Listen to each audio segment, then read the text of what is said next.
அன்பு சகோதரர்களே, நாம் எல்லாம் இப்பொழுது ஒரு மையவாடிக்குள் வந்திருக்கிறோம். நபிகள் நாயகம் ஸல்லல்லாஹு அலைஹி வஸல்லம் அவர்கள் சொன்னார்கள், மையவாடிக்குள் நாம் நுழைகிற நேரம் சலாம் சொல்லி நுழைய சொன்னார்கள்.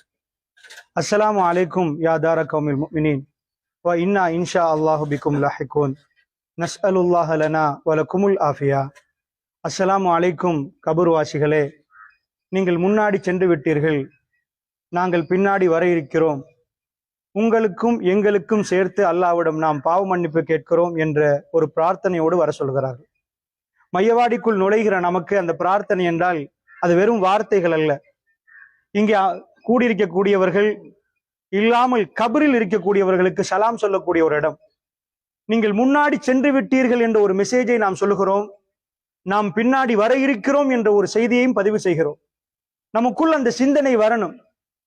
இன்றைக்கு நேற்று இரவு 9 மணி அளவில் இவர் மௌத்தாகி விட்டார் என்ற செய்தி, ஜனாசா அறிவித்தல் உங்கள் எல்லோருக்கும் கிடைத்தது. உமர் பின் ஹத்தாப் ரலியல்லாஹு அன்ஹு அவருடைய காலத்தில் ஒரு தடவை மாத்த ஃபுலான் வ ஃபுலான், இவர் மௌத்து என்று உமர் பின் ஹத்தாபுக்கு சொல்லப்படுகிறது.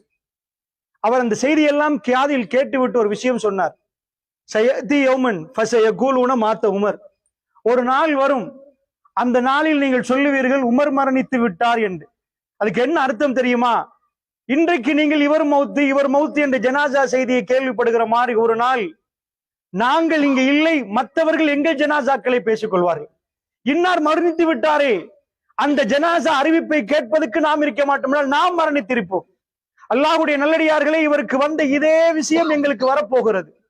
இது அவருக்கு மட்டுமல்ல, இந்த உலகத்தில் ஒருவர் வீடு கட்டுகிறார், இன்னொருவர் வீடு கட்டாமல் இருக்கலாம். இன்னொரு விமானத்தில் பறக்கிறார், இன்னொரு விமானம் அல்ல ஒரு வாகனத்தில் கூட போகாமல் இருக்கலாம். ஆனால் எல்லோரும் இந்த கபருக்கு வந்தே ஆக வேண்டும், இந்த இடத்தை சந்தித்தே ஆக வேண்டும். நாம் இங்கே ஒருவர் கூட விடாமல் எல்லோரும் வர வேண்டிய இந்த இடத்தை ரசூல் ஸல்லல்லாஹு அலைஹி வஸல்லம் சொன்னார்கள், அக்திரு, அதிகப்படுத்துங்கள், அக்திரு திக்ர ஹாதிமில் லத்தாத் யஅனி அல் மௌத், அதிகப்படுத்துங்கள் என்றார்கள் ஒரு சிக்கரை. எந்த சிக்கரை அதிகப்படுத்த சொன்னார்கள் தெரியுமா? இன்பங்களை எல்லாம் உடைத்து துண்டாக்கக்கூடிய நம்முடைய இன்ப கற்பனைகள், இன்ப கோட்டைகள், இந்த உலகத்தில் நாம் எப்படி வாழப்போகிறோம் என்ற நினைப்புகள் எல்லாம் உடைத்து துண்டாக்கக்கூடிய மரணத்தை நினைத்து பாருங்கள், அதிகம் நினையுங்கள் என்றார்கள். அல்லாஹ்வுடைய நல்லடியார்களே, இந்த ஜும்மாவில் இருந்து போன ஜும்மா வரைக்கும் எத்தனை தடவை மரணத்தை நினைத்து பார்த்தோம். இந்த உலகத்தில் ஒரு மனிதன் நாம் போக மாட்டோம் என்று நினைத்து வாழ்வது போன்று தான் வாழுகிறான்.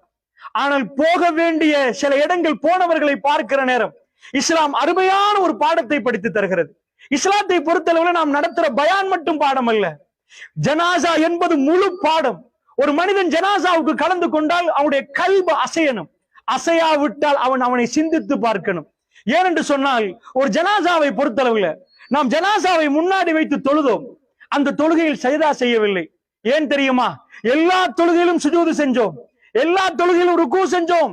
ஜனாசாவை முன்னாடி வைத்து ஒரு தொழுகை தொழுதோம் என்றா, இதுக்கு முன்னாடி கிப்லாவை முன்னோக்கி தொழுதோம், வேற எதையுமே நாம் வைக்கவில்லை. ஆனால் ஜனாசாவை முன்னாடி வைத்து விட்டு நாம் ஒரு தொழுகை தொழுகிறோம், அதான் ஜனாசா தொழுகை. அந்த தொழுகையில சஜதா இல்லை. ஏன் ஜனாசாவை அடக்கிட்டு தொழ இயலாது? ஜனாசாவை முன்னாடி வச்சுட்டு ஏன் தொழுகிறோம் என்றா, இந்த மாதிரி நமக்கு ஒரு நாள் வரப்போகிறது. இந்த சகோதரனுக்காக நிஜமாக அவரை பார்த்து கொண்டு, அவரை முன்னாடி வைத்துக் கொண்டு, இதுவரைக்கும் நமக்காக பிரார்த்தித்து ஒரு குடும்பத்துக்காக பிரார்த்தித்த அவருக்கு நாம் பிரார்த்திக்க போகிறோம். அந்த நேரத்தில் அவரை முன்னாடி வைப்பதற்கு காரணம் என்ன தெரியுமா? உணர்வு பூர்வமான ஒரு பிரார்த்தனை. பெருமானார் ஸல்லல்லாஹு அலைஹி வஸல்லம் சொன்னார்கள், ஷிர்க் செய்யாத 40 அடியார்கள் அந்த ஜனாசாவிலே கலந்து கொண்டு அல்லாஹ்விடம் மன்றாடினால் வஜபத் லஹுல் ஜன்னான்றாங்க ரசூலுல்லாஹ், ஜன்னா வாஜிபாகிரும் என்றாங்க. இப்ப ஜனாசாவுக்கு கொடுக்கப்பட்ட வாய்ப்பு இது. அல்லாஹ்வுடைய நல்லடியார்களை நான் நிறைய இடங்களை கண்டிருக்கேன். To pray before others pray for you. நீங்க தொழுங்க, பிறர் உங்களுக்கு தொழுவிக்க முன்னாடின்னு போட்டு வச்சிருக்கிறாங்க. ஏண்டா உங்களுக்கு தொழுகை நடத்தப்படும், அதுக்கு முன்னாடி நீங்க தொழுங்கப்பான்னு போட்டிருக்கிறாங்க. அல்லாஹ்வுடைய நல்லடியார்களை இவ்வளவு காலமாக அவர் தொழுதார், இன்றைக்கு அவரை வைத்து நாம் தொழுது இருக்கிறோம். அல்லாஹ்வுடைய நல்லடியார்களே, அவருக்காக பிரார்த்தனை செய்திருக்கிறோம், ஊரே திரண்டு வந்திருக்கிறோம். இந்த நேரத்தில் அந்த துஆ அங்கீகரிக்கப்படுவது அவர் யாரை சேர்த்து கொண்டார் என்பதை வைத்துத்தான் இருக்கிறது. 40 பேர்கள் அவர் சேர்த்திருக்கணும், ஷிர்க் செய்யாதவர்கள். லட்சக்கணக்கில் கோடிக்கணக்கில் மக்கள் வரலாம். உண்மையாக அல்லாஹ்வை அஞ்சுற, அல்லாஹ்விடம் மன்னிப்பு கேட்கிற, கரைந்து போகக்கூடிய உள்ளத்தோடு வந்து அல்லாஹ்விடம் கேட்டால் அவருக்கு ஜன்னாவுடைய வாசல் திறக்கப்படும் என்றாங்க ரசூல் ஸல்லல்லாஹு அலைஹி வஸல்லம்.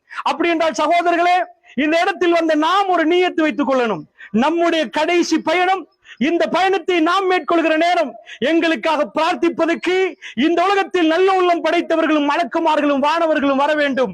அதற்காக வேண்டி ஒரு அருமையான வாழ்க்கையை வாழ்ந்துவிட்டு இந்த உலகத்தை விட்டு பிரிய வேண்டும் என்ற சிந்தனையோடு இங்கு இருங்கள். அல்லாஹ்வுடைய வாழுவதற்கு எல்லோருக்கும் முடியும். காலையானால் மாலையானால் வாழ்ந்து முடிப்பார்கள். மனிதனாக வாழணும். அல்லாஹ்வுடைய நல்லடியார்களே, இந்த உலகத்திலே பலர்கள் பல மன்னர்களை பார்க்கிறோம். அவர்கள் சாக முன்னாடி பல அவர்களே ஸ்டாச்சுஸ்களை கட்டி வைத்திருக்கிறார்கள். இதுல மாலை போடு, கண்ணீர் அஞ்சலி செலுத்தி வருஷத்துக்கு ஒரு முறை போடுவார்கள்.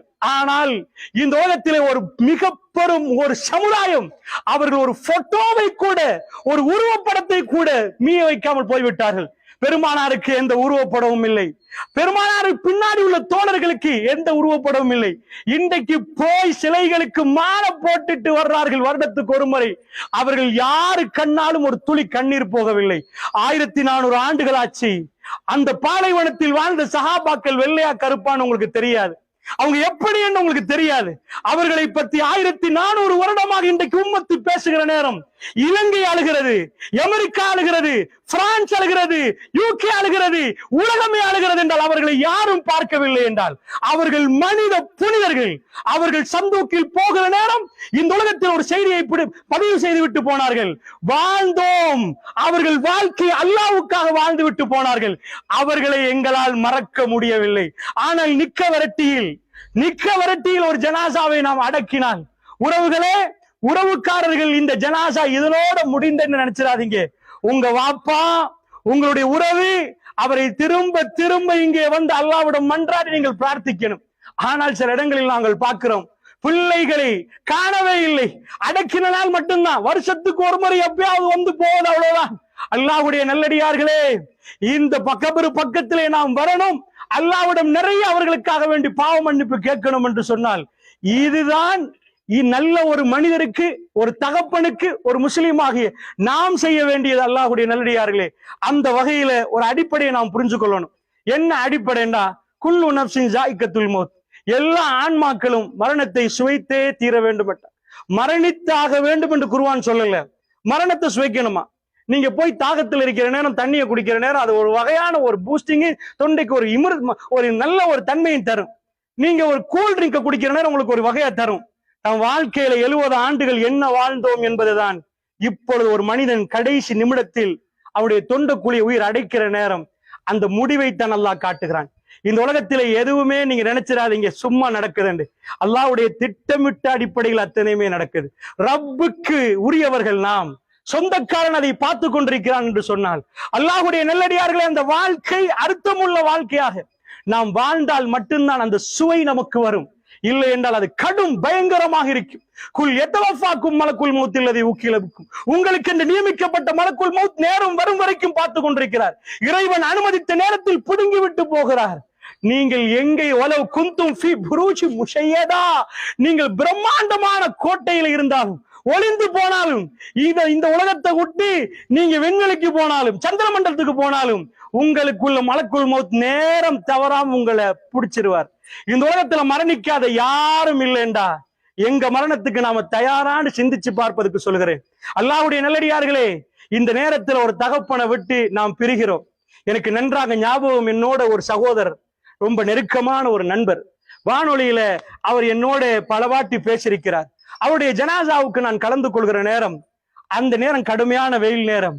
ஜனாசாவுக்கு பக்கத்துல, அடக்கம் செய்யற இடத்துல பக்கத்துல ஒரு மரம், அந்த மரத்துக்கு பக்கத்துல நான் நிறைய நேரம் துவா செய்கிற நேரம், எல்லோரும் போய்விட்டார்கள். அவருடைய மகனை மட்டும் நான் கண்டேன். அல்லாஹ்வுடைய நல்லடியார்களே, அவர் பக்கத்திலிருந்து தலைமாட்டிலிருந்து அழுதார். நானும் அவரோடு பேசினது, அவருடைய குரல் என் காதுக்கு வல்லாஹி கேட்ட மாதிரியே இருக்குது. அவர் சிரித்து சிரித்து பேசுவார், நிறைய பேசுவார். அவரோட உட்கார்ந்து நிறைய நிகழ்ச்சிகள் நடத்திருக்கிறேன். அவருக்காக நான் பிரார்த்திக்கிறேன். அவருடைய மகனை நான் பார்த்துட்டே இருந்தேன். எனக்குள்ள ஒரு உணர்வு வந்துச்சு. ஏனென்றா தேம்பி தேம்பி ஜனாசாவை வச்ச பிறகு அவர் துடிச்சு அழுதார். ஏனென்றால் அல்லாஹ்வுடைய நல்லடியார்கள், ஒரு தகப்பன் என்ற உணர்வை அவர் அந்த நேரத்தில் பெற்றிருந்தார்.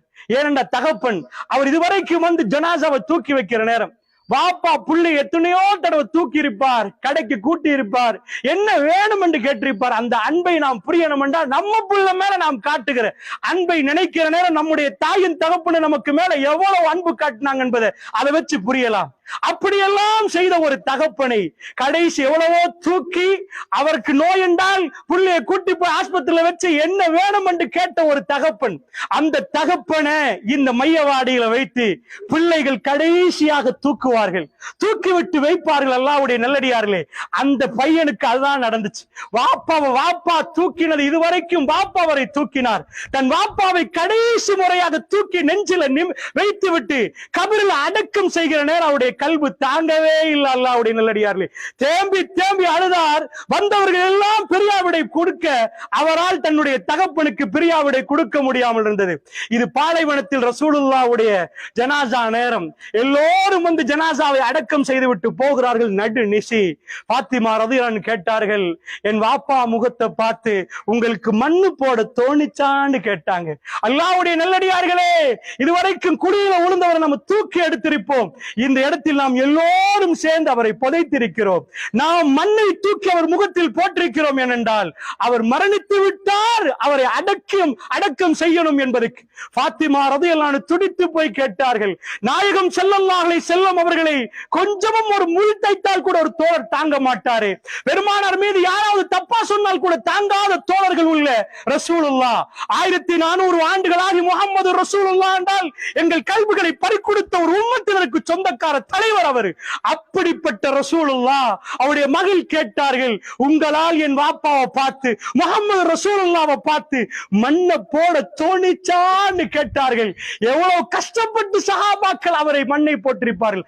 அல்லாஹ்வுடைய நல்லடியார்கள், இதுதான் நியதி என்று சொன்னால் அல்லாஹ்வை சந்திக்க போகிறோம். குல் இன்னல் மௌத்தல்லதி தஃபிர்ரூன மின் ஃபஇன்னஹு முலாகீக்கும். அதாவது மௌத் என்று சொன்னாலே நீங்க அதை விட்டு விரண்டோடுறீர்கள். மௌத் வரக்கூடாது என்பதற்கு விரண்டோடுறோம். நம்ம எல்லாரும் அப்படிதான் கொண்டு போய் ஸ்பெஷலிஸ்ட பார்க்கிறோம், எந்த ட்ரீட்மெண்ட்டையாவது பண்ணி காப்பாத்துங்கன்றோம், எவ்வளவு செலவழிக்கணும் என்று கேட்கிறோம். இங்க இல்லையா, இந்தியாவுக்கு போமா பரவாயில்ல, அதை தாண்டி யூகே போகணுமா? அல்லாஹ் சொல்றான், இன்னல் மௌத்தல்லதி தஃபிர்ரூன மின், மௌத் என்றால் நீங்கள் விரண்டு ஓடுகிறீர்கள், ஃபஇன்னஹு முலாகீக்கும், அது உங்க முன்னாடி வந்து நிக்கும் என்கிறான் அல்லாஹ். நீங்க ஓட அது உங்க முன்னாடி வந்து கை தரும். அல்லாஹ்வுடைய நல்லடியார்கள், இந்த சபையில உள்ள நாமெல்லாம் மௌத்தாக மாட்டோம்னு நினைக்கிறோம். அதாவது மௌத்து நிச்சயம் எல்லாருக்கும் தெரியும். இப்பவே மௌத்தாக மாட்டோம், எங்களுக்கு நிறைய நாள் இருக்குன்னு நினைக்கிறோம். இல்ல சகோதரர்களே, 20 வயசு ஒருத்தர் மௌத்தாகிறார், 30 வயசு மௌத்தாகிறார், 40 வயசு மௌத்தாகிறார். அல்லாஹ்வுடைய நல்லடியார்களின் மௌத்துக்கு வயசு இல்லை. மௌத்து சொல்லி கொண்டு வராது. நீங்க கெட்ட வீட பிளான் பண்ணி கட்டலாம். மரணம் நீங்கள் வெளியிலே போகிற நேரம் ஒரு வாகன விபத்தில் உங்களுக்கு ஏற்படலாம். அல்லாஹ்வுடைய நல்லடியார்களே, அப்படி என்றால் இந்த மரணத்தை ரசூல் ஸல்லல்லாஹு அலைஹி வஸல்லம் சொன்னார்கள், அக்திரு, அதிகமாக நினைங்க என்றாங்க. நீங்க நேர்மையா நடக்க, நீங்க நியாயமா நடக்க, நீங்க ஒழுக்கமா நடக்க, இதுக்கு மேல் ஒன்றுமில்லை. இந்த கையால் எதுவும் செய்ய முடியாது, இந்த காலால் நடக்க முடியாது, இந்த வாயால் பேச முடியாது. இதற்கு பிறகு அல்லாஹ் ரப்புல் ஆலமீனுடைய சன்னிதானத்தில் தான் நீதியும் விசாரிக்கப்படும். அல்லாஹ்வுடைய நல்லடியார்களே, அப்படி என்று சொன்னால் அல்லாஹ் ரப்புல் ஆலமீன் கேட்கிறான், கல்லா, ஒரு போதும் இல்லை என்கிறான் அல்லாஹ். நேவர், நடக்கவே நடக்காதன. இதா பலகத்தி தராக்கி, ஒரு மனிதனுடைய தொண்டைக்குழி உயிர் அடைகிற நேரம், உயிர் முழு உடம்புலையுமே இருக்குது. அது மெல்ல மெல்ல கால்கள் இருந்து விலகி வந்து கருகரா இந்த இடத்துல வந்து அது மெல்ல ஆடும். அந்த நேரம் தான் உயிர் பிரிகிற நேரம். பலர்கள் இதை பார்த்து கொண்டே இருப்பார்கள். தொண்டைக்கு பக்கத்திலே கடைசியாக உயிர் அடைக்கும். கல்லா இதா பலகத்தி தராக்கி, தொண்டைக்கு உயிர் அடைகிற நேரம், அந்த தொண்டைக்குழி உயிர் அடைகிற நேரம். வக்கீலமன்றாக், யாரடா மந்திரிப்பது, கூப்பிடுங்க எவனையும். ஏழமண்டா நிப்பாட்ட பாரு. இந்த உயிரை முடித்து தடுத்து நிப்பாட்டுறவங்க யாரு? இந்த உலகத்தில் மன்னாதி மன்னர்களையும் அது சந்திக்கும், ஏழை எளியவர்களையும் சந்திக்கும், ஆதிக்கம் படைத்தவர்களையும் சந்திக்கும், பைத்தியக்காரனையும் சந்திக்கும். இதா பலகத்தி தராக்கி வக்கீலம் என்றார், எவனடா வந்து மந்திரிப்பது? அந்த நேரத்தில் அவன் பிரியாவிடையை நினைக்கிறான். எல்லோருக்கும் போய் வருகிறேன் என்று சொல்வது போன்று கண் கலங்கி பார்க்கிறார். இந்த உலகத்தில் வாழ்ந்த வாழ்க்கையில் கடைசி நிமிடங்களை அவர் சுவைத்துக் கொண்டிருக்கிறார். நான் போய்ட்டு வருகிறேன் என்று சொல்வதற்கு கூட அவரால் முடியாத அளவுக்கு அவர் பலகீனப்பட்டு விட்டார். தன்னுடைய கண்டையோட கண்டை பிணைங்கிக் கொள்ளும் என்கிறான் அல்லாஹ். இதுக்கு மேல் ஒன்னும் பண்ண முடியாது. வீரியமாக காலை உதற முடியாது, நடக்க முடியாது, கைகளால் எடுத்து சாப்பிட முடியாது, கண்களால் நிமிர்ந்து ஒன்று பார்க்க முடியாது. முடிந்து விட்டது வாழ்க்கை. அல்லாஹ்வின் பக்கம் போகிறார்கள் என்றால் அல்லாஹ்வுடைய நல்லடியார்களே, இந்த ஜனாசா நமக்கு ஒரு பாடம். இஸ்லாம் நமக்கு ஒரு பாடத்தை படித்து தருகிறது. தோளில் சுமந்து வருகிறோம், குழியை தோண்டுகிறோம். இதில் படிப்பினை பெறாவிட்டால் அல்லாஹ்வுடைய நல்லடியார்களே, நிரந்தரமாக வாழக்கூடிய ஒருவரை சொல்லுங்கள். கொஞ்சம் போய் 5 நிமிடம் விட்டு பாருங்கள். உங்க பிள்ளைகளை விட்டு போகிற அந்த நாள் எப்படி இருக்கும்? உங்க மனைவியை நீங்கள் விட்டு போகிற நாள் எப்படி இருக்கும்? அவர் முந்தையா, நீங்க முந்தையா? இந்த உலகத்தில் நீங்கள் செய்து கொண்டிருக்கிற வேலைகள் எல்லாம் அப்படியே நிக்குது. நீங்கள் பிடித்த போன் அப்படியே இருக்கிறது. நீங்கள் எதை பார்த்திருப்பது கடைசியாக இருக்கிறது. நீங்கள் படித்த கட்டில் அப்படியே இருக்கிறது. ஆனால் நீங்கள் மட்டும் அந்த வீட்டில் இல்லை. அல்லாஹ்வுடைய நல்லடியார்களே, ஒரு நாள் வரும், உங்கள் வீட்டில் நீங்கள் இல்லாமல் உங்களுடைய குடும்பத்தார் வாழுகிற ஒரு நாள் வரும். அந்த வாழ்க்கை வாழ்கிற நேரம் உங்களை பற்றி அவர் நல்லதை செய்வதற்கு, உங்களை சிந்தித்து பார்ப்பதற்கு, உங்களுக்கு பாவ மன்னிப்பு கேட்பதற்கு நீங்கள் நல்ல விஷயங்களை விட்டு விட்டு செல்லுங்கள். அல்லாஹ்வுடைய நல்லடியார்களே, 1400 ஆண்டுகளாக சஹாபாக்களுக்கு இன்றைக்கு நாம் துஆ செய்கிறோம் என்றால் அவர்கள் விட்டு விட்டு சென்றதோடைய குடும்பத்துக்கு மட்டுமல்ல, உம்மத்துக்கும் சேர்த்து விட்டு விட்டு போயிருக்கிறார்கள். அல்லாஹ்வுடைய நல்லடியார்களே, கடைசியாக ஒரு விஷயத்தை சொல்கிறேன். இந்த சபையிலே நாம் எல்லாம் ஒன்று சேர்ந்திருக்கிறோம். இந்த சபையிலே ஒரு விடயத்தை நாம் புரிந்து கொள்ளணும். அல்ஹம்துலில்லாஹ், இன்றைக்கு நீங்கள் அமைதியாக நிற்கிறீர்கள். பல சபைகளுக்கு நான் ஜனாசாவுக்கு, மையவாடிகளுக்கு போயிருக்கிறேன். மையவாடியிலே ஜனாசாவை அடக்கிவிட்டு பயான் நடத்தப்படுகிற நேரம் ஆங்காங்கே மூளை முடுக்கிலே உட்கார்ந்து பிசினஸ் பேசுகிறார்கள். அல்லாஹ்வுடைய நல்லடியார்களே, நடத்தப்பட்ட பிசினஸ் அதோடு முடிகிறது என்று பாடம் படிப்பிக்கிற இடம் இது. ஒரு மிக பெரும் வகுப்பறை. இந்த இடத்தில் அந்த பாடத்தை படிக்காமல் நாளை இல்லை நிரந்தரமா வாழப்போகிறோம் என்ற உணர்வில் பலர்கள் பேசுகிறார்கள் என்றால் மிகுந்த கவலை அளிக்கிறது. இந்த உம்மத்தில் இருந்து கொண்டு அவர்கள் என்ன சித்தாந்தத்தில் வளர்க்கப்பட்டிருக்கிறார் என்று புரியவில்லை. அல்லாஹ்வுடைய நல்லடியார்களை கடைசியாக சொல்கிறேன், இந்த ஜனாசாவுக்கு நாம் செய்ய வேண்டிய ஒரு கடமை இருக்கிறது. அல்லாஹ் ஹக்குல் முஸ்லிம் அலல் முஸ்லிம் ஹம்சுன், அதாவது ஒரு முஸ்லிம் இன்னொரு முஸ்லிமுக்கு செய்ய வேண்டிய கடமைகள் 5, 6, 3 என்று பல ரிவாயத்துகள் வருகிறது. அதுல இத்திபா ஜனாசாவை நாம் பின்தொடர்ந்து இருக்கிறோம். இந்த நேரத்திலே அல்லாஹ்வுடைய தூதர் சொன்னார்கள், அவருடைய நாவால் எந்த பொய்யும் வராது. அல்லாஹ்வுடைய நல்லடியார்களே, இப்பொழுது மலக்குமார்கள் அவரிடம் விசாரணை தொடங்குவார்கள். அந்த விசாரணை நேரம் மன் ரப்புக்கே என்று கேட்பார். அந்த நேரத்தில் அல்லாஹ்வுடைய நல்லடியார்களை நாம் எல்லாம் சூழ்ந்து அடக்கிட்டோம் என்று போக முடியாது. ரசூலுல்லாஹ் சொன்னார்கள், சலூலஹு தஸ்பீத். ஒரு சகோதரை அடக்கிவிட்டு சொன்னார்கள், அவர் மன உறுதிக்காக துஆ செய்யுங்களே என்றார்கள். பெருமானார் நிற்கிறார், ஹாத்தமுல் அன்பியா, இந்த பூமியிலே அவர் கால் மிதித்து நிற்கிறார். அல்லாஹ்விடம் அவர் கேட்கலாம். சூழ இருந்த சோழர்களுக்கு சொன்னார்கள், அவருடைய மன உறுதிக்கு துஆ செய்யுங்க, அவர் இப்பொழுது வீரியமாக பதில் கொடுக்கணும்.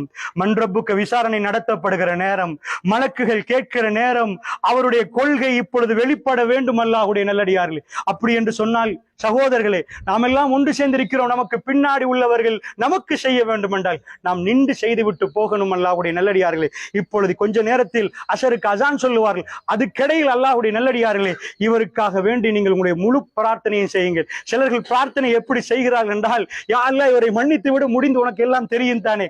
அல்லாஹ் மீது ஆணையாக இஸ்லாம் அப்படி ஒரு பிரார்த்தனை செய்யவே இல்லை, சொல்லவே இல்லை. அல்லாஹ்வுடைய நல்லடியார்களே, அல்லாஹ்விடம் பிரார்த்தனை செய்வது என்பது அடிமைத்தனம். திரும்ப திரும்ப திரும்ப ஒரு ஹாஜியாரிடம் போய் ஒரு ஏழை கடன் கேட்கிறேன் கெஞ்சி கெஞ்சி 4 வாட்டி சுத்துற மாதிரி ரப்பே ரப்பே என்று நிறைய கேட்கணும். பெருமானார் பதிர்களத்திலே ராத்திரியிலிருந்து அடுத்த நாள் விடியும் வரைக்குமே கேட்டுக்கொண்டிருந்தார்கள். அல்லாஹ்வுடைய நல்லடியார்களே, மலக்குமார்கள் வரும் வரைக்கும் கேட்டார்கள். மலக்குமார்கள் இந்த பூமியை மிரிக்கும் வரைக்கும் கேட்டார்கள்.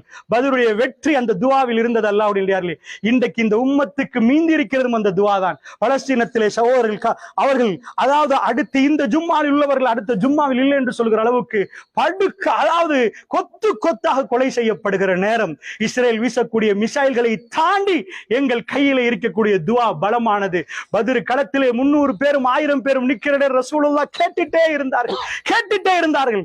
அபூபக்கர் ரலியல்லாஹு அன்ஹு அவர்கள் எப்பொழுது ரசூலுல்லாஹ்வுக்கு முன்னாடி பின்னாடி நிற்கிறவர். சஜ்தாவில் இருந்த ரசூலுல்லாஹ் திரும்ப இப்படி கேட்டார்கள், உட்கார்ந்து கொண்டு கேட்டுட்டே இருக்கிறார். கையை தூக்குற நேரம் தோல்ல ஒன்று துண்டு கீழே உழுவுது. ரசூல் ஸல்லல்லாஹு அலைஹி வஸல்லம் பின்னாடி நின்று அபூபக்கர் அவங்க எப்பயும் ரசூலுல்லாஹ் பின்னாடி இருந்தே தோல்ல துண்ட போடுறாங்க, திரும்ப திரும்ப துண்ட போடுறாங்க. அல்லாஹ்வுடைய தூதரும் கேட்கிறாங்க, துண்டு கீழே உழுது. ஒரு தடவை சொன்னாங்க, போதும் யா ரசூலல்லாஹ், இப்ப நீங்க நிறைய கேட்டுட்டீங்க உங்க ரப்பிட்ட, எவ்வளவு நேரம் முன்னாடி முன்னாடி ஓர், அங்க இல்ல, எல்லாரும் முன்னாடி முன்னாடி சண்டை நடக்க போகுது. கஃபார்கள் முன்னாடி 300 பேர், 1000 பேர், 1000 இல்லை, ஆமி இல்லை, ஒன்றும் இல்லை, துவா மட்டுமே அவங்க கையில இருந்த நேரம் ரசூல்லா விடவே இல்லை. அபூபக்கர் திரும்ப திரும்ப போட்ட உடனே ரசூலுல்லாஹ்வுடைய முகம் பிரகாசமாய் மின்னி சொன்னார்கள், வானவர்கள் இறங்குவதை பார்க்கிறேன் என்றாங்க ரசூலுல்லாஹ். அவங்க முகம் மின்னிச்சு, வெற்றி அறிவித்தாங்க ரசூலுல்லாஹ். அபூஜஹல் காலி, உத்பா காலி, சயஹ்ஸமுல் ஜம்உ வ யவல்லூன துபுர், இவர்கள் புறமுதுகிட்டு ஓடுவார்கள் என்றாங்க. பத்ர் தோத்துட்டார்கள் அவர்கள். சுப்ஹானல்லாஹ். துவாவுடைய அந்த வெற்றியை தான் பத்ர் அனுபவித்துச்சு. துவா மூலமாக நாம் கண்ட வெற்றி. பலஸ்தீன மக்களுக்கும் இந்த துவா தான். அந்த உறவுகள் துடிக்க துடிக்க கொலை செய்யப்படுகிறார்கள். அல்லாஹ்வுடைய நல்லடியார்களே, அவர்களை மறக்க வேண்டாம். சின்ன சிறுமிகள் கொலை செய்யப்படுகிறார்கள், அவர்களை மறக்க வேண்டாம். எங்கள் உறவுகள் அல்லாஹ்வுடைய நல்லடியார்களே. அதே மாதிரி இன்றைக்கு இந்த ஜனாசாவுக்கும் துவா தேவைப்படுகிற நேரம் நாம் எல்லோரும் சேர்ந்து துவா செய்வோம். பெருமானார் செய்த துவாவுடைய நேரத்தை ஹதீஸ்கள் எப்படி வருகிறது என்ற ஒரு ஆட்டை அறுத்து அதை தோலுரித்து அதை பங்கு வைக்கும் நேரம் அளவுக்கு ரசூலுல்லாஹ் மையத்தை அடக்கிவிட்டு துஆ செய்துவிட்டு தான் திரும்புவார்கள். அவருடைய பெருமதியும் அவருக்கு அதனுடைய பெருமதியும் தெரியும் என்று சொன்னால், கேட்பவரும் கேட்கப்படுவர் எல்லாருக்கும் அது பெருமதி தெரியும் என்றால் திரும்ப திரும்ப நிறைய நேரம் இருந்து கேட்போம். அப்படிப்பட்ட ஜனாசாக்களாக அல்லாஹ்வுடைய நல்லடியார்கள் நிறைய துஆக்கள் கிடைக்கக்கூடிய ஜனாசாக்களாக அல்லாஹ் எங்களையும் உங்களையும் ஆக்கி இந்த ஜனாசாக்கு அல்லாஹ் ஜன்னத்துல் ஃபிர்தௌஸை கொடுப்பானாக.